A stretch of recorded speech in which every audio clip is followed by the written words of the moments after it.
The House GOP has pledged that they'll only support an increase in the debt limit if spending cuts over 10 years match the increase in the debt limit.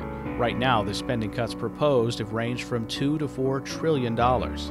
Good for Republicans in sticking to their guns, trying to push spending cuts and opposing tax increases.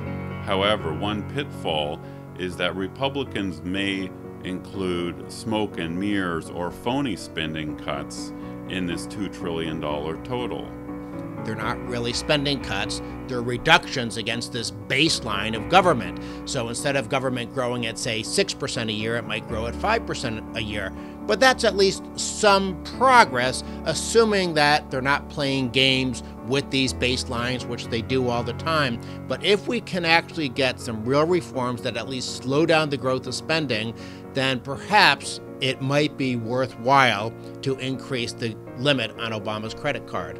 I fear that Republicans will just agree to trimming some of these discretionary spending programs.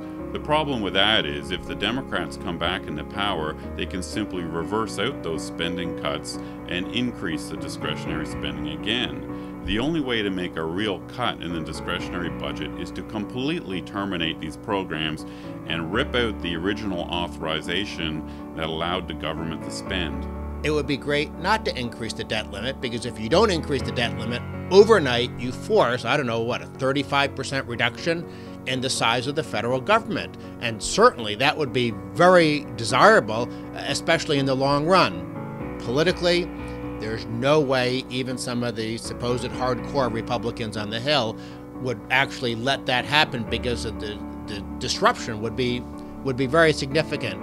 So the debt limit will go up. That's a very safe prediction to make. The question is what we get in exchange. And the Democrats control the Senate. Obama's in the White House. So it's a bit of a fantasy to think that you're going to get something like the Ryan budget, but at least get some reforms to slow down the growth of Leviathan. Some House and Senate conservatives have refused to vote for a debt limit increase until Congress passes a so-called cut, cap, and balance plan. That would cut spending in 2012, cap federal spending with a statute, and pass a tax-limited balanced budget amendment. It has a nice three-part sound to it.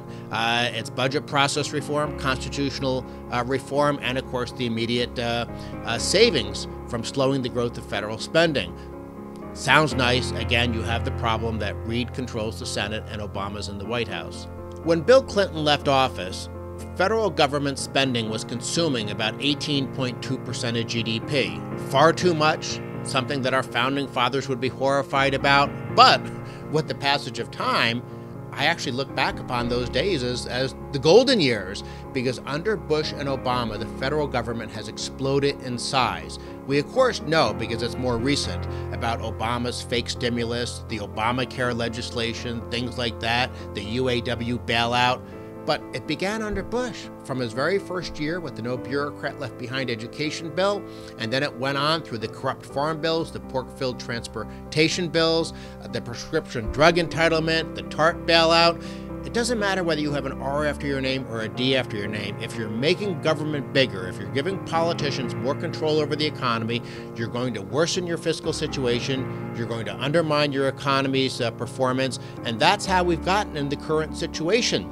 And let's not forget, this in some sense is just a very bad down payment on this explosion of entitlement spending as the baby boomers retire. So yes, America is going to become Greece.